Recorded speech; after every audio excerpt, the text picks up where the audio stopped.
Hello and welcome to I Got You, your go-to for honest, simple conversations about vision, eye health, and general wellness. I'm your host, Dr. Valarie Jerome, optometrist and total eye nerd. No jargon, no hype, just real talk, grounded in care and expertise. Because your eyes matter, and so do you. This is a space where you're going to feel heard, seen, and supported. And you're going to get some information that you can actually use. So don't worry, I got you.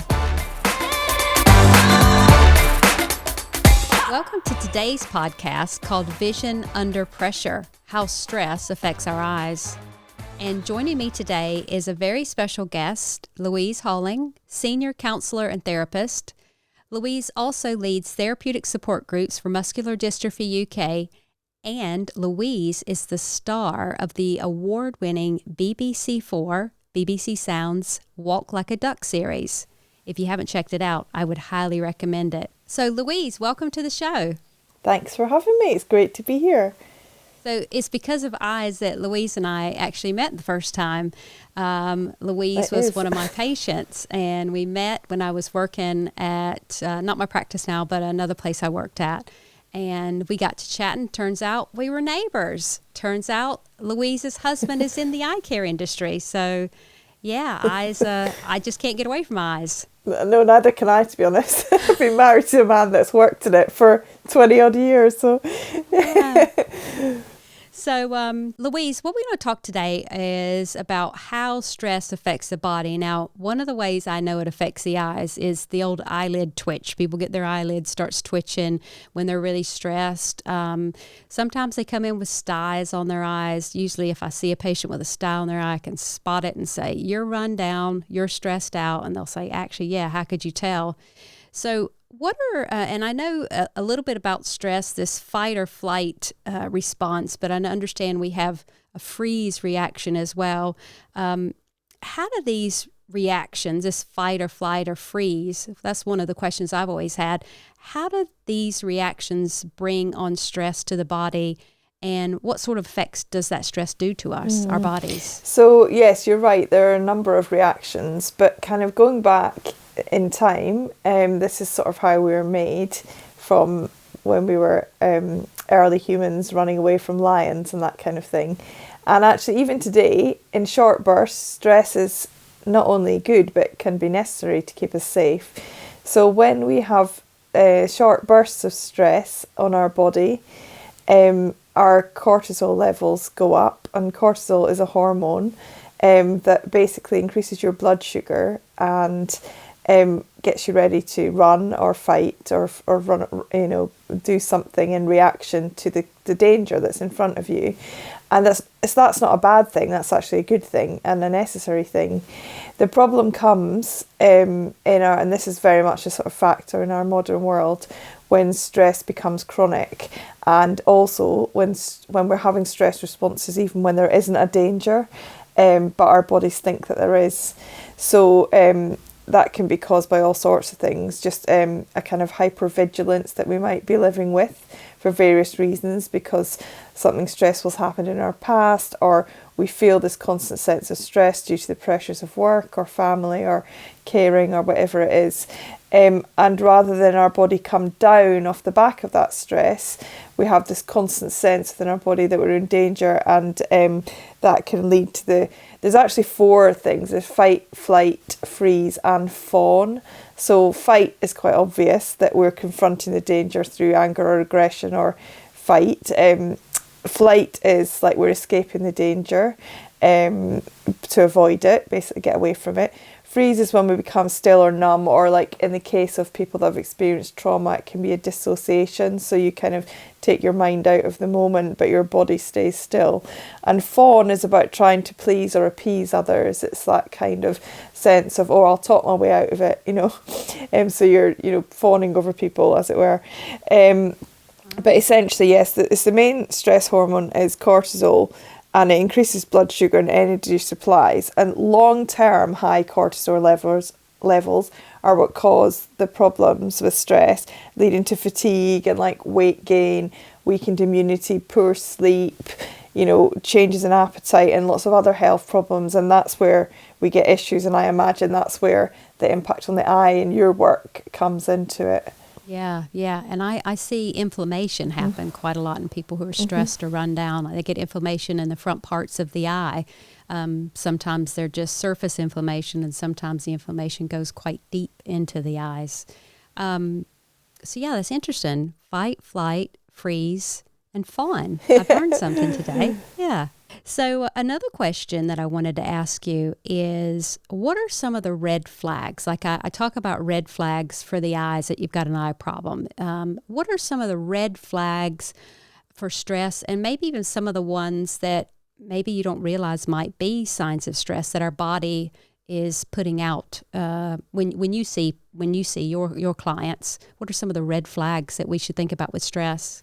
Yeah, I mean, I think some of them are, what many of us might guess, like if you're not sleeping well, you're either eating too much or not enough, you're constantly ruminating on anxious thoughts, you can't quite switch your mind off, but then there might be other physical things. I mean, obviously what you've mentioned about the eye, but it might also come out in, an upset stomach. Digestive issues are very common around stress of different types. You might be losing weight or gaining weight. You might even have, it could sort of play into other things. For example, in women our age, Valarie, there might be a bit of a crossover with menopause symptoms, which, obviously the main cause is menopause, but if you're stressed on top of that, it might exacerbate those symptoms.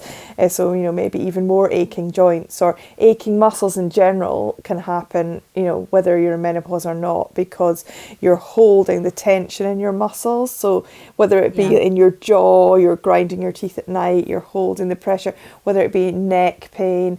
And then, of course, if the stress is related to sitting at a computer and you're already maybe getting some neck pain from that position, then, it just all comes a bit out of control and you just feel that you're not coping with things.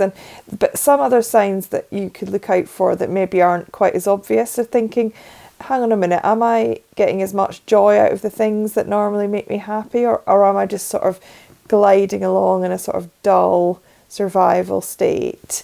Like, how am I feeling in general, and how's it affecting my relationships with, my family, my friends? All of those things get slowly impacted by the build-up of stress. That is very true. When I get stressed, I hold it in my neck. I also hold it in my lower back as well. If I'm worried about something or stressed, I tend to hold it in those places, the neck or the back. Which brings me to my next question is, I'm always talking to patients about reducing the screen time, about, trying to cut off the screen before you go to bed, trying to blink more when you're on the computer. There's some research that shows that we blink about 66% less when we're staring at a screen. So that's going to tire our eyes out, dry our eyes out. What's your thoughts on screen time and its effect on our general well-being? Or what have you seen with your practice over the years? I mean, I think, a lot of the research out there does show that too much screen time doesn't help our mental health. However, I do sometimes think that it also depends a little bit on what type of screen time. So, I mean, clearly we should all cut back. I think that's, pretty much obvious. And I do know from my husband, who works in myopia management, that, being outside is so good for the eye. And of course, we know that being outside is good for us in lots of different ways. In terms of screen time at night, in the evening, trying to switch off as early as possible before bedtime can only help. But again, it sort of slightly depends on what you're doing with that screen time, because Valarie, I know you've mentioned to me about you FaceTiming your family in America in the evening because of the time difference.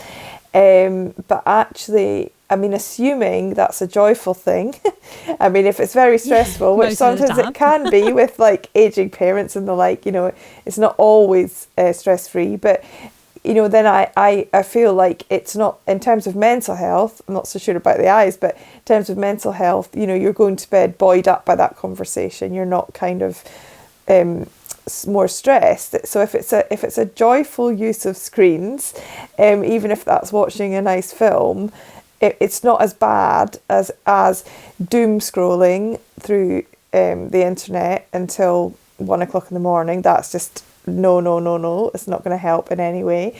Or receiving texts from someone that you're not getting on well with, or indeed reading work emails till 11 o'clock at night. None of that's going to help your mental health. So, it slightly depends on the use of the screen, but the more we can be outside is better for not just our eyes, but for our whole mental health. The more we can be off screened, the more we can boundary around what we're using screens for and the impact it's having on us. And I think we can just sort of listen to our bodies a bit about that, and there are things that we sometimes have to do. Like I've actually had to, I've been doing a lot of care for the elderly in my family, and there's been a lot of problems with that. And what I've had to do for my own mental well-being is actually block 2 people in the evenings completely from my phone because of the text messages that they send in a state of distress but are not willing to get the help they need. I can no longer cope with it. So the only way I can help my sleep is by not seeing those messages in the evenings. I'll turn them back on, of course, first thing in the morning, but it just means that from 7:30 p.m. up until 8:30 a.m. I'm not getting any of those messages and calls, and that really helps my mental health and presumably my eye health as well, because I'm not like staring at it and all of that. So I think we have to make decisions for ourselves.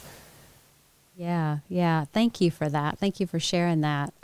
Yes, I do FaceTime my mom quite a lot at night. She usually calls me about 5 o'clock in America time, and over here in the UK it's 10 o'clock. But most of those are joyous things, joyous conversations. Yeah.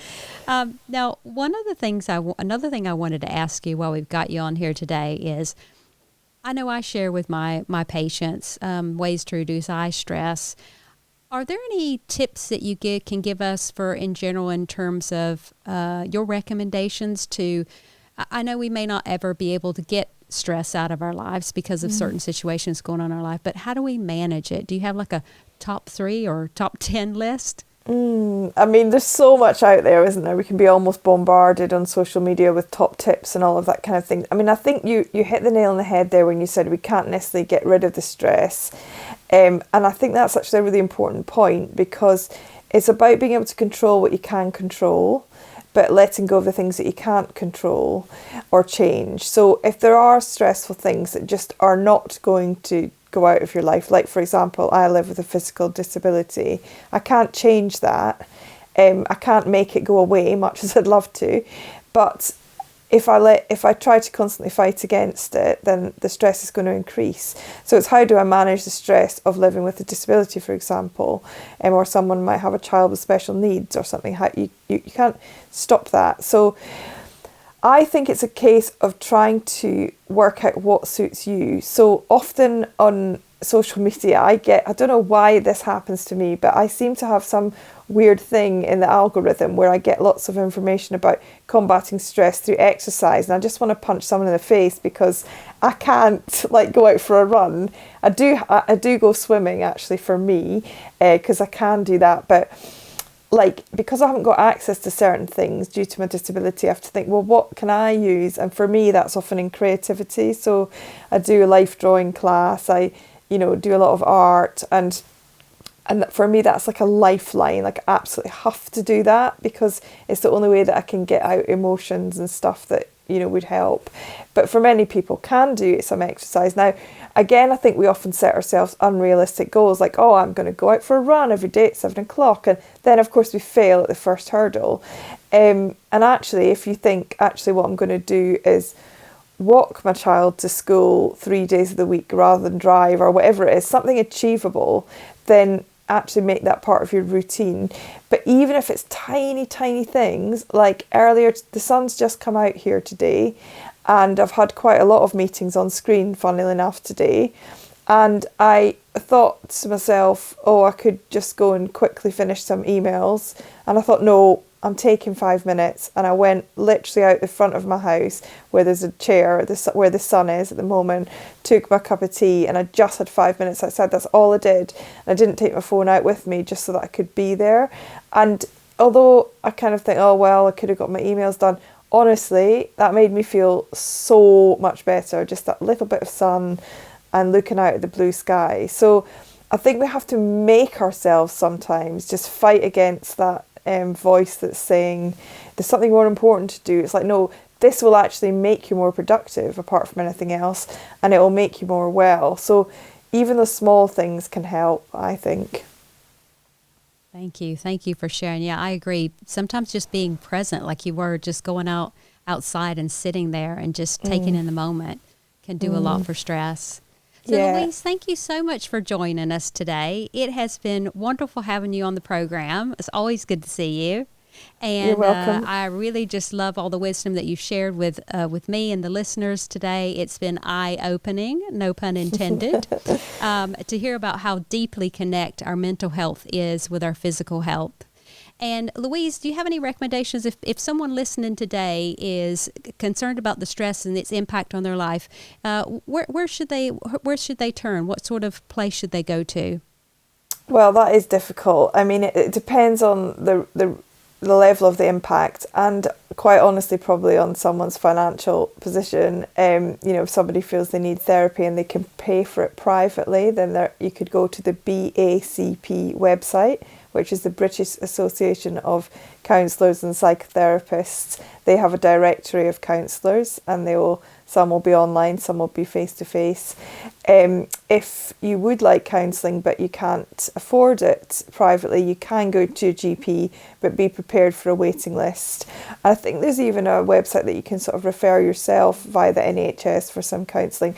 But if none of that feels possible, there's so much stuff on YouTube about stress management, and I would have a look at stress management tools on Google. If you look up grounding techniques, which is all about us using our senses to bring down our stress levels, so just what I described, going outside and you might sit down and listen for 5 different sounds, and you can use your hands and feet. It's about essentially whatever we can do to bring ourselves back into our bodies, whether that's using creativity, exercise, breathing techniques, grounding techniques. It brings your cortisol levels down.